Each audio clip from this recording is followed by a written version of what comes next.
Piece by piece, the original America is vanishing, and with it, natural laboratories that cannot be reclaimed.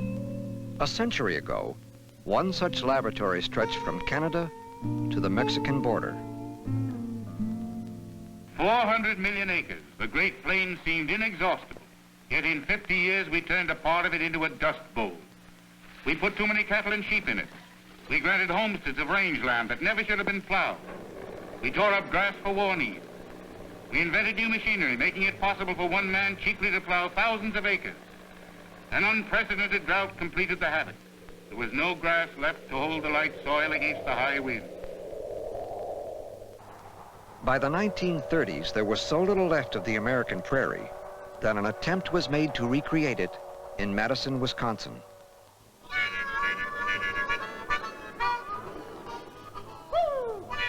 What happened here was the development of a prairie to let future generations know what the prairie was like. The plants were put in one species at a time, the Indian grass, the goldenrod, the blazing star, and others.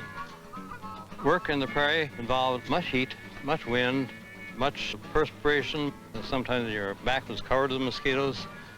It just requires much devotion to the project in order to stay with it. Nobody knows how long it would take to establish a prairie, but one guess is that it may be as much as 1,000 years. This abandoned farm field is now the Curtis Prairie. Civilian Conservation Corps workers labored for 3 years, placing thousands of seedlings in this 60-acre plot. Yet the Curtis is not a genuine prairie. It does not have the diversity of life once found on the Great Plains. Now, only 0.1% of the original prairie remains.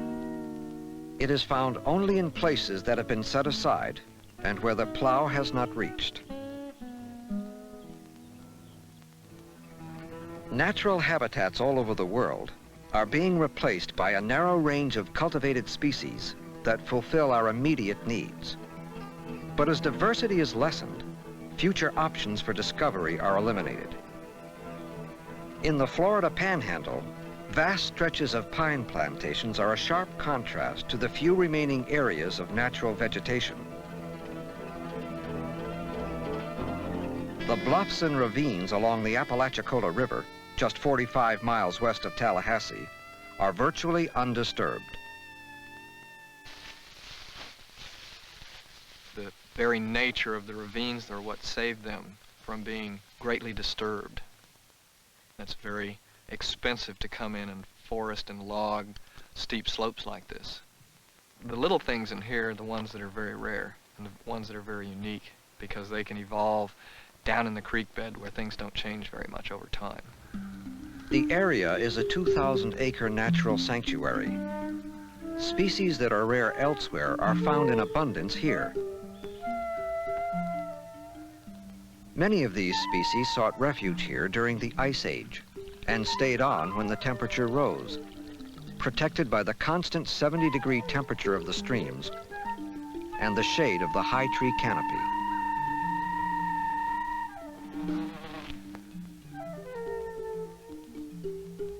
As in all habitats, the interactions between plants, animals, soil, water, and air cannot be duplicated.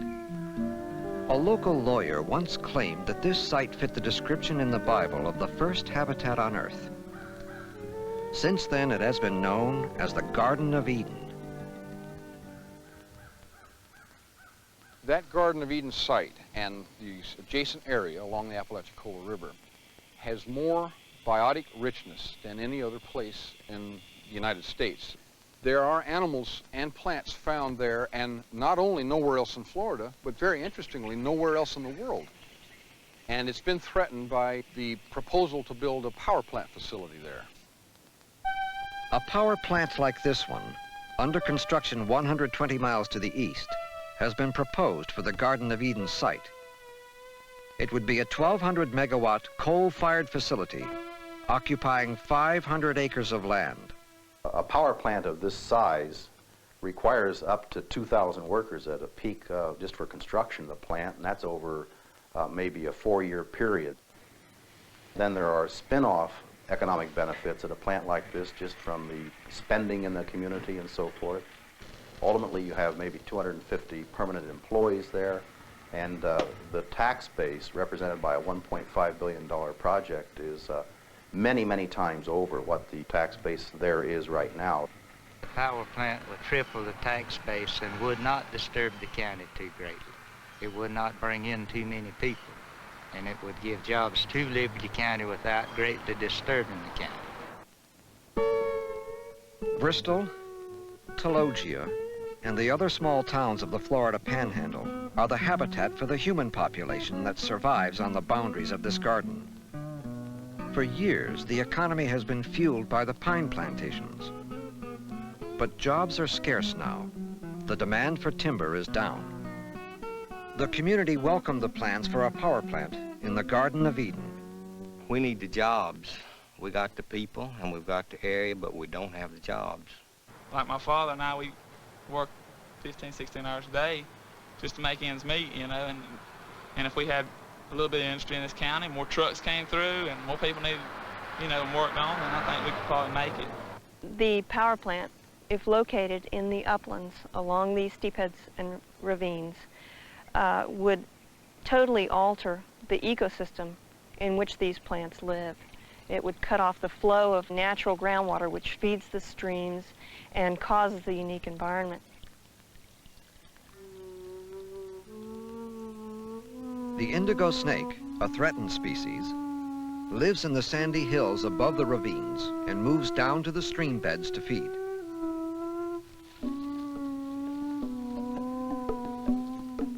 The garden is the southern limit of the copperhead. It survives on the great variety of salamanders and frogs that, in turn, are nurtured by the richness of insect life. The Terrea taxifolia, a conifer once used in the building of ships, is now limited to a handful of individual trees, nearly all in the Garden of Eden. This variety of dusky salamander may live nowhere else on Earth. There's a certain class of people that want to keep this county in the woods and then, you know, keep it, you know, a nature lover's place. And I think every day it's growing to be a larger number that wants to bring in industry. Industrial growth and jobs are important. The country could not survive without them. But the location of industrial development is optional. It's not critical to any one given area. And in that respect, the steepheads and ravines are more important than industrial development. We can only speculate on what untouched habitats like the Garden of Eden have to offer. New pesticides from rare trees, antibiotics from the soil, cancer cures from the cells of creatures yet to be discovered. But all natural habitats cannot be saved. Priorities for preservation must be made. This program is the Florida Natural Areas Inventory. The overall purpose is to get as much information as possible on those species and communities that are the rarest or are the most threatened. There's not very much of them left, so we need to protect what there is or we're going to lose it. The Natural Areas Inventory takes the biological census of a region. What species are there? Where do they survive? Are they healthy or dying? Common or rare?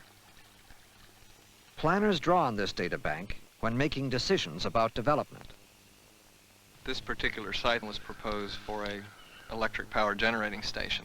So Suzanne and other people in the inventory went over to their meetings and identified the types of species that existed there and brought it to their attention that this was the only place that some of these species exist.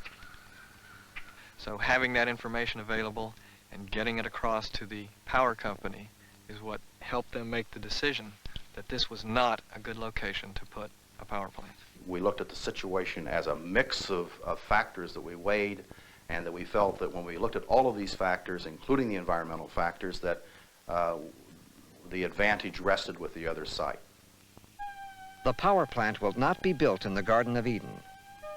A new site in Taylor County, 80 miles to the east, harbors no endangered species. I'm very pleased that that they decided to locate. If it wasn't Liberty County, it happened to be at least as close as Taylor County. I know some people in Taylor County, and I know that they worked as hard as we did for the power plant. It was clearly a conflict here with a major new industry coming into an area that really needed to have the industry. The state needed to have the industry too. We needed the power plant, but from a statewide perspective, we didn't need it there. There are natural sanctuaries all over the world. Rainforests, prairies, marshlands, and marine habitats are as precious as the Garden of Eden. These areas will be less likely to disappear if we become aware of their importance and act to save them. I think the thing that has hit me the hardest in my involvement with this as both a man of industry and as a person interested in the natural sciences is that everything is intertwined with everything else. And the more that the people who have to make these decisions can understand that man is a creature of this habitat, that we cannot preserve it as if he did not exist, but on the other hand, he cannot trample on it in a way that ignores both the needs of other creatures and the needs of his own descendants generations later. In a very real sense, all this diversity of life on Earth has a right to exist. They're our insurance that we will not end up on the Earth alone, that they will give us beauty, that will give us a sense of wonder, that we will not be caught in the large cities with cars and cows and concrete and corn and nothing else. If we really think that human life will continue, we owe it to our children that we leave them a rich and beautiful and diverse world. The time to preserve is now. Extinction is forever. It cannot wait. The Nature Conservancy, a national conservation organization, secured $1 million in private contributions to acquire the Garden of Eden. The organization now owns and manages the area as a natural preserve.